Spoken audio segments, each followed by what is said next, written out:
谷翔平選手がチームメイトからあるいたずらをされたことが話題になっています。本日はそのあるいたずらについての話題と MLB が抱えている問題について詳しく解説していましたので、そちらの翻訳をお届けいたします。それではご覧ください。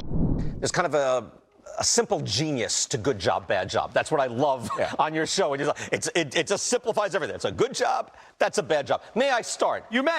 Here we go. Let's start with good job, and that is the attitude shown by Shohei Ohtani. Just saw this last night. This was in a ball game yesterday where Shohei Ohtani, actually a left-handed pitcher comes in. Miguel Rojas gets almost on deck, gets a helmet on, he's stepping up. Look at the reaction. They're pinch hitting for me against the left-hander.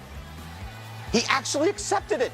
He accepted it pretty well. Like he's like, all right. And then he realizes they're just tricking him. It was a little bit of a prank.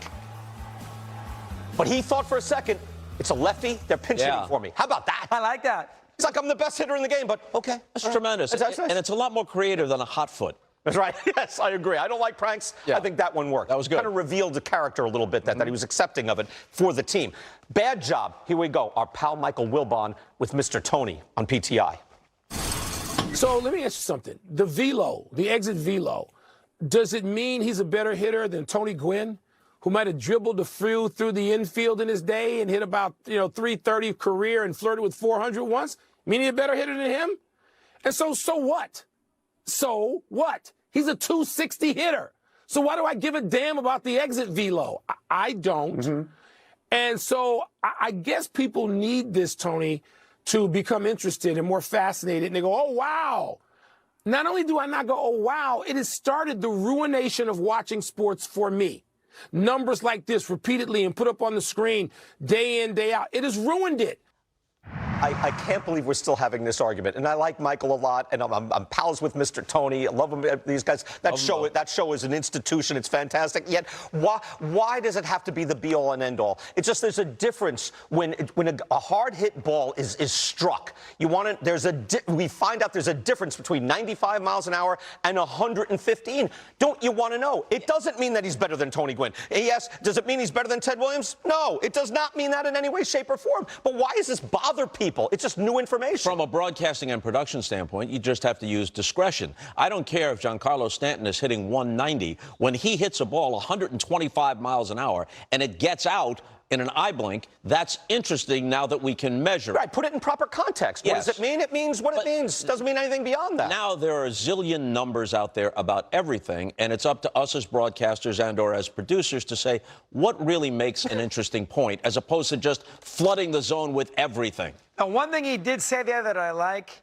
Gwynn and Rod Carew would not be two guys that we would consider our big exit velocity guys. Ichiro?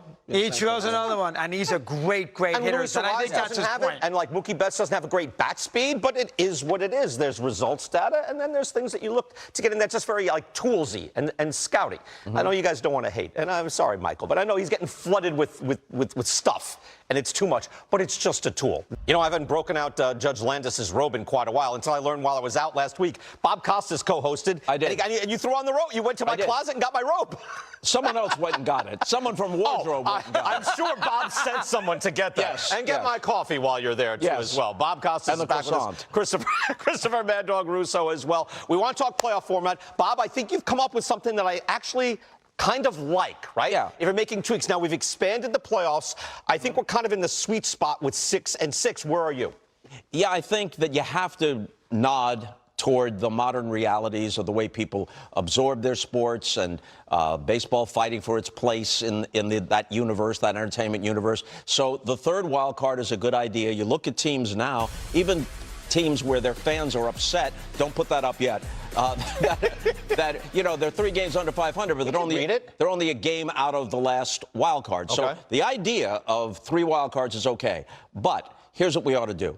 Anyone that's a wild card. Can they put that back up now, Bob? No, not for a moment. Okay, I'll cue them. Right. If you're a wild card, you should be subject to a roll of the dice. Okay, right. You're coming in through the side door. If you win the division, even if it's the weakest division, generally the Central, you deserve not to be exposed to the wild card round. And we need to get to the division series more quickly to eliminate this question. Maybe it's overblown. We've only had 2 years so far of there's something to that, cards, to sit around for a week. Of too much rust sit around. Okay, so here's what I would do. The last wild card, the number 6 seed, plays a one-game knockout on Monday night on the home field of the second-to-last seed. Can they put that back? Yes, they can. Please put it up right now. I think you can put it up. And then the winner of that game goes to the home field of the best wild card. And the winner of that another game, one-game knockoff. Yes, another one-game I love knockoff. That makes sense. On Tuesday night. Right, okay? right. So the best wild card actually gets an advantage, which they've earned, because it could, in theory, be the second-best team in the league out of a strong division. All right. They only have to win one game. The other two would have to win 2 games to get to the division series. And the division series starts on Thursday instead of on Saturday, but with this wrinkle. If the survivor from the wild card round is from the same division as the top seed, then the top seed plays the third division winner, because you don't want the Diamondbacks or the Padres or the Phillies, going right after 162 games, right straight into a playoff best of 5. The division series has to be best of 7. He's zoning out right in front of you. No, I'm Good. not, because But basically, the last three knockout round, one-game play, and that punishes the wild cards. I like that. What do you have? He's 100% right. Bob has done that playoff format superbly for a long time. The one thing that I would like to see done is the reseeding aspect of it. I mean, think about, and the idea that if you have the second-best team in a division, like the Dodgers-Giants a few years ago, when the Dodgers won 106, Giants won 107, they should not play in the opening round series. Now, Bob might want to put a little more of an accent on a divisional winner, but I want to eliminate the idea that the 2 best teams from the same division have to play in a best-of-5 series. And that would eliminate that, because if you go by the records instead of winning a division, you give yourself the opportunity that the teams with the 2 best records play for the NLCS. In essence, what I suggested accomplishes that 90% of the time, which is that the number 1 seed cannot play a wild card survivor from their own division. Correct. That would answer last year, 2 years ago, or the Giants-Dodgers things, that would answer that. And, I thought that Manfred, the commish, who told me on radio that they were going to look into this, and I thought they'd change it, he was definitely a little bothered by the idea that the Braves the last 2 years were, last year specifically, were 14 games better than the Phillies. And then had to play them again away. The Dodgers were 22 better than the Padres and 16 better than the Diamondbacks, and it's nothing against those teams. They shouldn't have to play them right away. Those teams should have to at least advance out of the wild card and then win another division series before meeting the team from their own division, at least theoretically, in the LCS. Yeah. Bob is right on that. He does a great job. Bob's very close to being right on that. Can I float one thing your way? Because you even said conceding to the modern era. Yeah. Here's my problem now. Where's the drama right now on the Braves, who are kind of off to a mediocre start? They're so powerful, they're still good. But where's the drama for them with the Phillies getting off to a great start and leaving them in the dust? Where's the drama with the Yankees and Orioles, 2 excellent clubs where there's no drama? They're both going to get in. So what's the big deal? What if we did? I'm floating something, Bob. Ahead. What if I float this? Yeah, go ahead. Old school, 2 leagues. First place is a pennant winner. They meet in a World Series. They did it for 70 years. What if you did that 1 year? And then you have all the drama for 6 months in the regular season. One time if you did it. Old school. Pennant winners, first place only, 2 teams get in the playoffs. Right? Enough cotton candy for the masses. You have a 15-team league. You have a 15-team league. Yeah.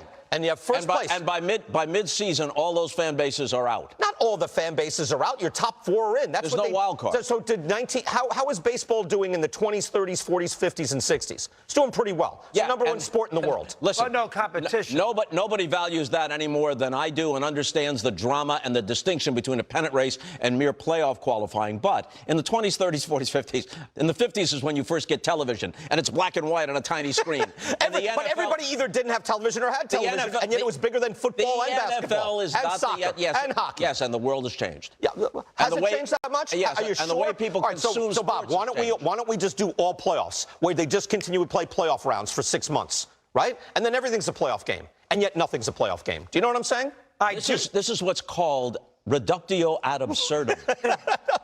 They did it for 70 years in baseball, and it was very exciting. I do think that with the extra playoff teams, going back to what Brian says, and you and I are purists too, and we like it theoretically to go back to the 2 teams. So I understand. But there's more teams now. I know we can't do it. Yeah. But the NBA's had this problem, the NHL has this problem, and the NFL, 8 and 9, you make the playoffs sometimes in the NFL. You have devalued the regular season. Definitely. Where it's not as big a deal. That's it. Here's a good example. If you're the Yankees and the Orioles, and you're both in the postseason, Are you going to go push the envelope like nuts don't have to. in September Right. to make sure you avoid a best of three? I'm not sure if they're going to do that, Bob. And what I suggested, there are gradations of advantages and disadvantages based on the regular season. Is it the same thing as winner take all and Bobby Thompson and the Giants win the pennant? Right. Of course it's not. But you'd still want to finish first to avoid the wild card entirely. You'd still want to be the best wild card. In your scenario. Yes. Yeah, but that still doesn't want to be exist the right best now. wild card, Right. so you only have to win one game at home instead of 2 games, maybe both on the road. I get it, and I think that is fair. But I think the bigger picture is when you add a lot more teams in your season, you are going to devalue it. And remember, the baseball season lasts It's already happened. for 6 months. Right. It starts Good point. April 1st, and the NBA is not even over yet, and it ends in October, and the NBA has started again. I'm trying to make the best of the present situation. But I know what you're trying to do, and I think Bob's got it right. I think Bob's got it right. いかがでしたか？これからもドジャースと大谷選手の活躍から目が離せませんね。